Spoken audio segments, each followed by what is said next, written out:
Hello friends, welcome back to twin talks. അപ്പോൾ നമ്മുടെ ഒരു വീഡിയോ ചെയ്തിട്ട് ഏകദേശം ഇപ്പം ഒരു മാസത്തോളം ആയിട്ടുണ്ടായിരുന്നു. കുറച്ച് കാര്യങ്ങളൊക്കെ ആയിട്ട് തിരക്കായിപ്പോയി. ഇപ്പം ഇങ്ങനൊരു വീഡിയോ ചെയ്യാൻ വേണ്ടിയിട്ടുള്ളൊരു സാഹചര്യം, ഇതെൻ്റെ വ്യക്തിപരമായിട്ടുള്ള കുറേ അഭിപ്രായങ്ങളാണ് ഞാൻ ഈ വീഡിയോയിലൂടെ പറയുന്നത്. അപ്പോൾ ഇതിനുള്ളൊരു സാഹചര്യം ഇപ്പം നമ്മുടെ കേരളത്തിൽ നടന്നുകൊണ്ടിരിക്കുന്ന കാര്യങ്ങളൊക്കെ നിങ്ങളെല്ലാവരും കണ്ടുകൊണ്ടിരിക്കുന്നതാണ്. 10 വർഷം തുടർച്ചയായിട്ടുണ്ടായിരുന്ന ഒരു LDF ഭരണം മാറി ഇപ്പോൾ UDF ഭരണം വന്നു.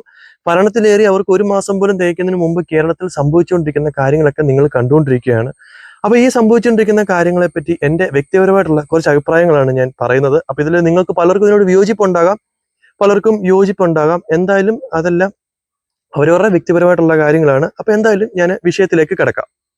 ഞാൻ ഈ പറയുന്ന കാര്യങ്ങൾ ഒരു രാഷ്ട്രീയ പാർട്ടിയെ താറടിച്ച് കാണിക്കാൻ വേണ്ടോ അല്ലെങ്കിൽ അവരുടെ നേതാക്കളെ മോശക്കാരായി കാണിക്കാൻ വേണ്ടോ ഉള്ള കാര്യങ്ങളൊന്നും അല്ല. പക്ഷെ ചില കാര്യങ്ങൾ പറയാതിരിക്കാൻ നമുക്ക് പറ്റത്തില്ല. അത് ഇപ്പം നമ്മുടെ കേരളത്തിൽ നടന്നുകൊണ്ടിരിക്കുന്ന കാര്യങ്ങൾ നിങ്ങൾ കണ്ടുകൊണ്ടിരിക്കുന്നതാണ്. ഇതെന്റെ വ്യക്തിപരമായിട്ടുള്ള അഭിപ്രായമാണ് ഞാൻ പറയുന്നത്. അതായത് കുറച്ച് നാളുകൾക്ക് മുമ്പ് ഒരു ED റെയ്ഡ് കോടിയേരി ബാലകൃഷ്ണന്റെ മകനായിട്ടുള്ള ബിനീഷ് കോടിയേരിയുടെ വീട്ടിൽ വരുമ്പോൾ അന്ന് മുഖ്യമന്ത്രി ആയിരിക്കെ ശ്രീ പിണറായി വിജയൻ പറഞ്ഞത് അത് ഒരു അന്വേഷണമാണ്, ആ അന്വേഷണത്തിനോട് സഹകരിക്കുക എന്നുള്ളത് മാത്രമാണ് ചെയ്യാൻ പറ്റുന്നത്. അതിന് പാർട്ടി അതിനെതിരായിട്ട് ഒന്നും ചെയ്യേണ്ട കാര്യമില്ല, ആ അന്വേഷണമായിട്ട് സഹകരിക്കുക, അതൊരു അന്വേഷണമായിട്ട് മാത്രം അതിനെ കണ്ടാൽ മതിയെന്നാണ് അന്ന് മുഖ്യമന്ത്രി ആയിരിക്കെ പിണറായി വിജയൻ പറഞ്ഞത്. അതേ സാഹചര്യത്തിൽ അദ്ദേഹത്തിന്റെ വീട്ടിലേക്ക് ഒരു റെയ്ഡ് വന്നപ്പോഴത്തേക്കിന് അദ്ദേഹത്തിന്റെ നിലപാട് നേരെ മാറി. അപ്പോൾ അദ്ദേഹത്തിന് ശരിക്കും പറഞ്ഞാൽ അതൊരു ഫ്രസ്ട്രേഷനായിട്ട് മാറിയും അദ്ദേഹത്തിന്റെ സ്റ്റേറ്റ്മെന്റ് ഒക്കെ നമ്മൾ ഇന്നലെ കണ്ടതാണ്.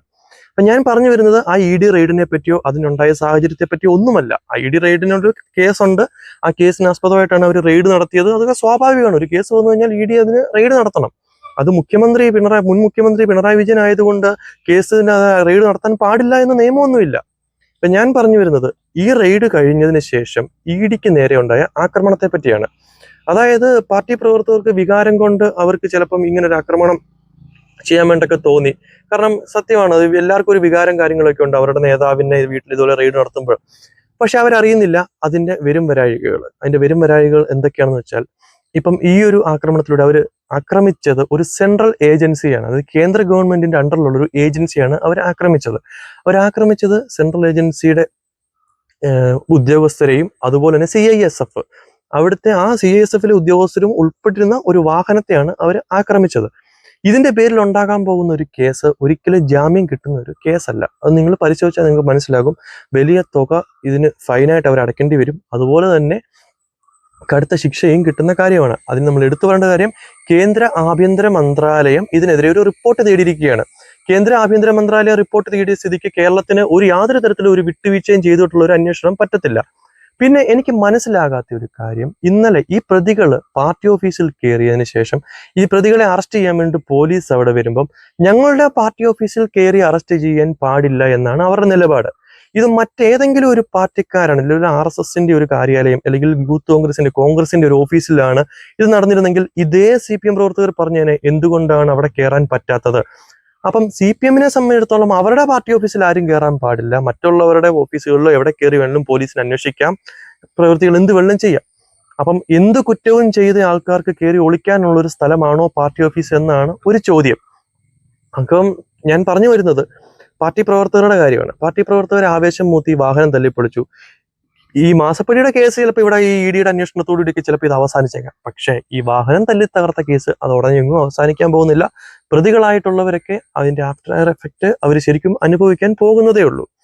ഇനി നമ്മൾ പറഞ്ഞു വരുന്നത്, ഇങ്ങനൊരു സാഹചര്യം ഉണ്ടായത്, ഇപ്പം ഇതെല്ലാം പറഞ്ഞ് പിണറായി വിജയൻ തന്നെ ഈ പ്രവർത്തകരെ പറഞ്ഞ് അനുനയിപ്പിക്കേണ്ടതായിരുന്നു. ഇങ്ങനൊരു ആക്രമണം അവിടെ ഉണ്ടാകാൻ പാടില്ല എന്ന് പറയേണ്ട ഒരാളായിരുന്നു പിണറായി വിജയൻ. കാരണം ബിനീഷ് കോടിയേരിയുടെ അവിടെ ഇതുപോലൊരു ആക്രമണം ഉണ്ടായപ്പോൾ CPM അല്ലെങ്കിൽ പാർട്ടിക്ക് ഇതുമായിട്ട് ബന്ധമില്ല, പാർട്ടി ബന്ധപ്പെടേണ്ട ആവശ്യമില്ല എന്ന് പറഞ്ഞൊരു വ്യക്തിയാണ്. പിന്നെ നമ്മുടെ കേരളത്തിന്റെ ആഭ്യന്തരം, ശരിക്കും ഇങ്ങനൊരു ED റെയ്ഡ് ഉണ്ടായത് ആഭ്യന്തര വകുപ്പിനെ അറിയിച്ചില്ല എന്നാണ് നമ്മുടെ ആഭ്യന്തരമന്ത്രി പറഞ്ഞത്. സ്വാഭാവികമായിട്ട് അവർക്ക് അതിൻ്റെതായിട്ടുള്ള പ്രൊസീജിയർ കാണും. കാരണം ഒരുപക്ഷെ നമ്മുടെ കേരള പോലീസിനെ ഇത് അറിയിച്ചു കഴിഞ്ഞാൽ ഒരുപക്ഷെ അവിടെ വിവരങ്ങൾ ചോർത്തി കൊടുക്കുകയോ അങ്ങനെ എന്തെങ്കിലും ഉണ്ടായി കഴിഞ്ഞാൽ ഈ അന്വേഷണത്തെ അത് ബാധിക്കുന്നതുകൊണ്ടായിരിക്കും അവർ പറയാഞ്ഞത്. പക്ഷേ ഇങ്ങനെ റെയ്ഡ് നടക്കുന്നു എന്ന് അറിഞ്ഞു കഴിഞ്ഞാൽ അവിടെ ഒരു പോലീസ് പ്രൊട്ടക്ഷൻ കൊടുക്കുക എന്നുള്ളത് നമ്മുടെ ആഭ്യന്തര മന്ത്രാലയത്തിന്റെ അല്ലെങ്കിൽ നമ്മുടെ ആഭ്യന്തരമന്ത്രിയുടെ ഉത്തരവാദിത്തമാണ്. പക്ഷെ ഇന്നലെ അവിടെ ഈ റെയ്ഡ് നടക്കുന്ന സമയത്ത് പോലീസിന്റെ ഒരു അനാസ്ഥ ശരിക്കും ഉണ്ടായിട്ടുണ്ട്. കാരണം EDക്ക് അവിടുന്ന് പുറത്തോട്ട് പോകുന്ന വഴിക്ക് ഇത്രയും പേര് അവിടെ ഒരു ആക്രമണം ഉണ്ടാക്കി എന്ന് പറയുമ്പോൾ അത് പോലീസിന്റെ ഒരു വീഴ്ച കൂടി തന്നെയാണ്. കാരണം അത്രയും പോലീസ് ഫോഴ്സ് അവിടെ ഉണ്ടെങ്കിൽ രണ്ട് സൈഡിലും അവർക്കൊരു പ്രൊട്ടക്ഷൻ കൊടുത്തിരുന്നെങ്കിൽ സ്വാഭാവികമായിട്ട് ഉദ്യോഗസ്ഥർക്ക് അന്വേഷണം കഴിഞ്ഞ് പോകാൻ സാധിക്കുമായിരുന്നു.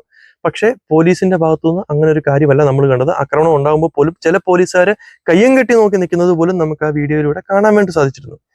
പിന്നെ മറ്റൊരു കാര്യം, പോലീസിന്റെ കാര്യം തന്നെ പറഞ്ഞാൽ ഈ പ്രതികളെ വിട്ടുകെട്ടാൻ വേണ്ടി പോലീസ് പാർട്ടി ഓഫീസിന്റെ വാതിൽക്കൽ പോയി കെഞ്ചുന്ന ഒരവസ്ഥ. എന്തുകൊണ്ട് പോലീസിന് അതിനുള്ളിൽ കയറി ആ പ്രതികളെ അറസ്റ്റ് ചെയ്യാൻ വേണ്ടി സാധിക്കുന്നില്ല? അവർ പ്രതികളാണ്, മറ്റാരുമല്ല, പ്രതികളാണ്, ഒരു കേസിലെ പ്രതികളാണ്. അവരെ അറസ്റ്റ് ചെയ്യാൻ വേണ്ടിയിട്ട് എന്തുകൊണ്ടാണ് സാധിക്കാത്തത്? അപ്പൊ ഇപ്പോഴും പോലീസിന് ഒരു ഭയമാണ്. ഒരു ഇന്ത്യയിലെ മറ്റു സംസ്ഥാനങ്ങളൊന്നും ഭരിക്കുന്നില്ല, കേരളത്തിൽ ഭരണമില്ല, രാജ്യത്ത് വട്ടപൂജ്യമായിട്ട് നിൽക്കുന്ന ഒരു പാർട്ടിയുടെ പ്രവർത്തകരെ അറസ്റ്റ് ചെയ്യാൻ പോലീസ് എന്തുകൊണ്ടാണ് ഭയക്കുന്നതെന്നാണ് നമുക്ക് മനസ്സിലാകാത്തത്.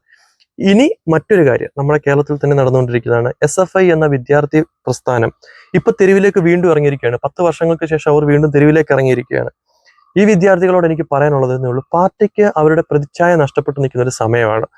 ഇന്ത്യയിൽ അവരൊന്നും അല്ലാതായി നിൽക്കുന്ന ഒരു സമയത്ത് ഇപ്പൊ അവർക്ക് ആവശ്യം ഇതുപോലെ കുറച്ച് വിദ്യാർത്ഥികൾ തല്ലുകൊള്ളുക എന്നുള്ളതാണ്. കാരണം ഈ തല്ലുകൊള്ളുന്നതിലൂടെ പാർട്ടിയെ ആക്രമിക്കുന്നു അല്ലെങ്കിൽ വിദ്യാർത്ഥികളെ ആക്രമിക്കുന്നു എന്നുള്ള തരത്തിലുള്ള ഒരു വാർത്ത അവർക്ക് ക്രിയേറ്റ് ചെയ്തെടുക്കണം. കഴിഞ്ഞ ദിവസം തിരുവനന്തപുരത്ത് നടന്ന എന്താണ്, പാർട്ടിയുടെ നേതാക്കളൊക്കെ എങ്ങനെയാണ് അവിടെ എത്തുന്നത്?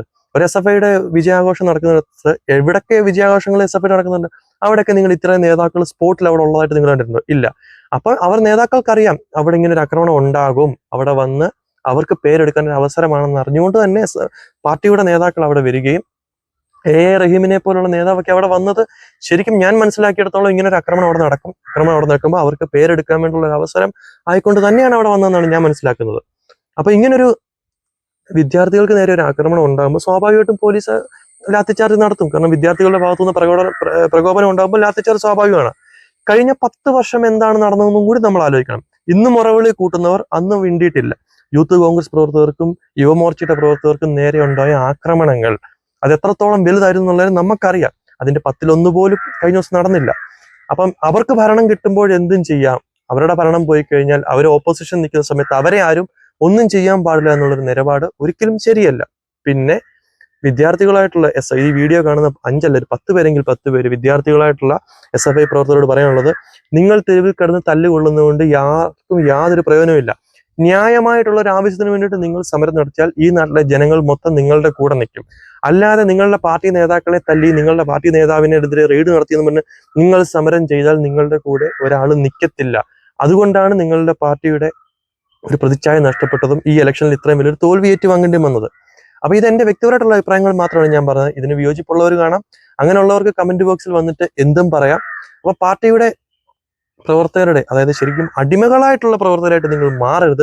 നല്ല രാഷ്ട്രീയ പ്രവർത്തനം കാണുക. VS അച്യുതാനന്ദനൊക്കെ മുഖ്യമന്ത്രി ആയിരിക്കുന്ന സമയത്ത് എന്തുമാത്രം നല്ല നല്ല പ്രവർത്തനങ്ങളൊക്കെയാണ് ചെയ്തിട്ടുള്ളത് എന്നുള്ളത് നമുക്കറിയാം.